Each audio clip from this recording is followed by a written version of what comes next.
कराची में बहुत से ऐसे सेटअप्स आ गए हैं, स्कूल्स हैं जो इंक्लूजन की तरफ जा रहे हैं। थोड़ा सा पेरेंट्स को यहाँ पर एक बात समझनी होगी कि इन बच्चों को एक 1-to-1 अटेंशन चाहिए होती है, उनके इंडिविजुअलाइज प्लान्स बनते हैं, तो एक्स्ट्रा सपोर्ट की बहुत ज़रूरत होती है, तो वो प्रोवाइड।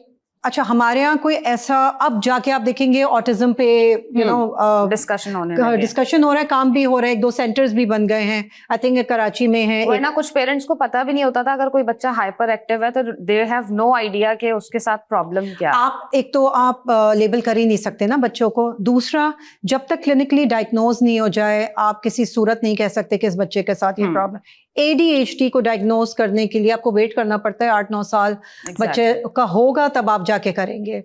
सिमिलरली ऑटिज्म के लिए you have to wait at least unless के बहुत ही वो क्लियरली शो हो रहा है, वरना 3 साल तक तो आप नहीं डायग्नोज कर सकते। बट इट्स पेनफुल कि आपको नहीं पता और वो नॉर्मल स्टूडेंट्स के साथ बैठा है, तो और आप उसको फिर लेबल कर देते हैं कि नॉटी है या बिहेवियर इशू है। तो लेकिन अब अवेयरनेस आती जा रही है। जैसे I personally work with Karachi Down syndrome program. I am a visiting faculty, महीने में 2 महीने में एक बार जाके I do story sessions. And I feel they are more talented than normal students, right? Well, किसी तरह कम नहीं है, हाँ, इट्स जस्ट दैट आपको उनको डिफरेंट प्लान के साथ लेके चलना होता है। So what about the teachers? Are you people giving any classes, sessions, workshops to the teacher for those kids? नहीं, हम लोग because we are not an inclusive school, तो awareness है, टीचर्स की एक अंडरस्टैंडिंग है, बट ये है कि हाँ, कराची में अब जैसे आगा खान है, आगा खान आपको बेस लेवल कोर्स और एडवांस कोर्स करा रहा है to deal with children with neurological disability. इसके अलावा भी अब हैं, जैसे रीड्स है, रीड्स आपको डिफरेंट उसमें लेके चलता है।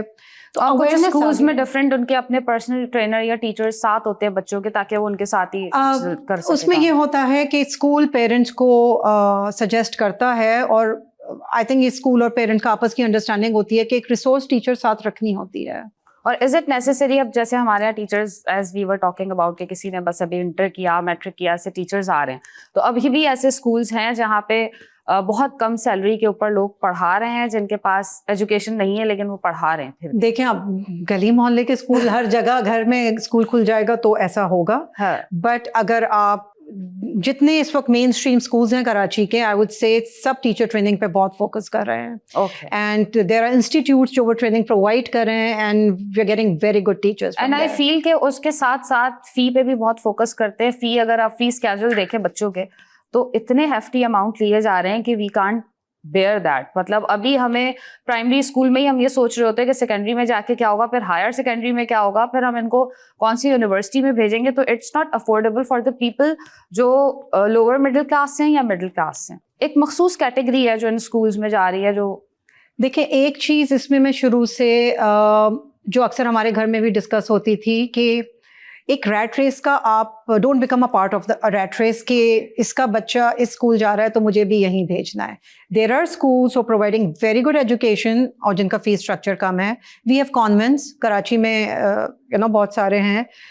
आप वो करें जो आपके लिए अफोर्डेबल हो, बिकॉज यस, आगे जाके वो बढ़ता ही जा रहा है, and with inflation and changes and everything, एक जैसा तो एक फीस स्ट्रक्चर भी नहीं रहेगा, हर साल उसमें इंक्रीमेंट होता है। फिर आगे कॉलेज, यूनिवर्सिटी, उस लेवल पे जाके वो कम नहीं है, वो बढ़ेगा ही।